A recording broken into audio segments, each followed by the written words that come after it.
On the economy, we received a lot of questions from CNN iReporters who went to our website. They wanted to ask you a question directly. This one is from Guy Watson in Albuquerque, who says he's a disappointed Obama voter, and here's why.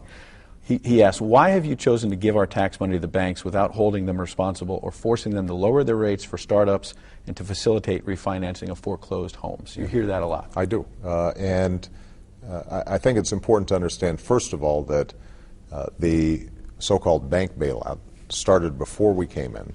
I actually think it was the right thing to do in a crisis. We had to make sure that you did not have a complete meltdown, which would have been even worse. And I've said in the past, I supported President Bush's decision to move forward on that. Once we got them in a place where they were no longer in crisis, the problem was things were put together so quickly last year that there weren't as many strings attached as we would have liked.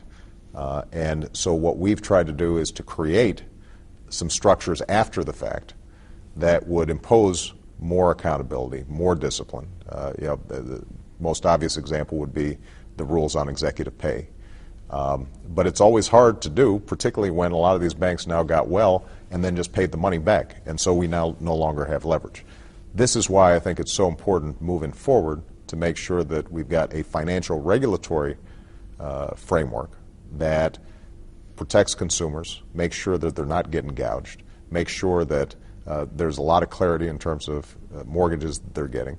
In the meantime, just on an emergency basis, we're trying to do everything we can to poke, prod, incentivize banks to help responsible homeowners who, through no fault of their own, are finding it very tough for them to pay for their mortgage, to make sure that businesses are getting loans, and we've massively expanded small business lending through the SBA. Those are all steps that we're taking. But look, I understand people's frustrations.